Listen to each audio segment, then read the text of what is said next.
kakulit. So, ngayon, ipapakita ko sa inyo yung mga style pang Christmas. Hairstyle pang Christmas. Lalo na kung mga may bangs. Ang cute ng mga hairstyle lang may bangs. Kasi ako may bangs ako. Pero ang laki na. At saka ang curly na ng bangs ko. First talaga yung gagawin natin is manunudlay tayo, be. Wait lang. Guys, alam niyo na ba nangyari sa akin? Ito nangyari sa akin, be. Yan. Kasi naglayo kasi kami.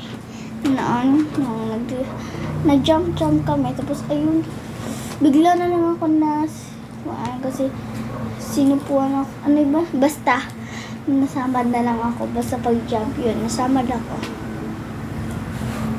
So, yun yung reason bakit yun. So, first, dapat mayumo yung hair nyo. Kasi pag diretso natin yan pagkuhan, hindi talaga yan maganon-ganon ka pa, di ba? Ganon ako noon, bata pa ako. Hindi ako nasusuglay. At yung hair ko, ang lalaki, ganon na. Tapos ngayon, eto na po yung hair ko. Dapat iganon nyo yung hair nyo, be. Tapos, masarang yun. Kaya, iganon nyo ulit. Kasi, ikukuhan natin. Aray, sakit. Patigas talaga yung hair ko. Pero, kung mamaya-maya naman, wala na yung tigas. Parang, sinusadlay mo lang ng 1 minute. Tapos na. Mayo mo na siya. Be, may meeting nga yung mga mama ko. Maputi naman naka 90 ako, be. Naka 93, 94. Ito yung grade. By the way, ito yung grade ko. Ay, wala pala dito.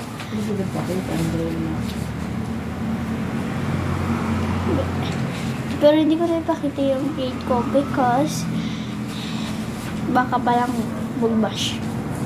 Meron pala ko dyan masasabi na. Pag papakita yung meron naman kaming ganun. So, ito first yung hairstyle natin. Ponytail na medyo dito siya at saka pang Christmas talaga siya, be. So, yung need natin, di ba yung mga natin is blue, Christmas, red. Siyempre, may red yan. So, blue, red lang. Depende sa inyo. Gusto ko kasi dalawa kasi yung Christmas. Hindi ko alam bakit may red. Bakit mo may red sa Christmas? Ay, happy man. Minsan red.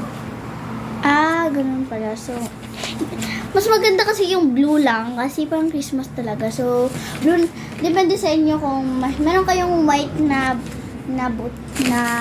hair. Meron kayong blue na may white na ganito. Pwede nyo yun kasi yun talaga yung panang Christmas eh. So, mamili muna tayo dito ng mga bibili.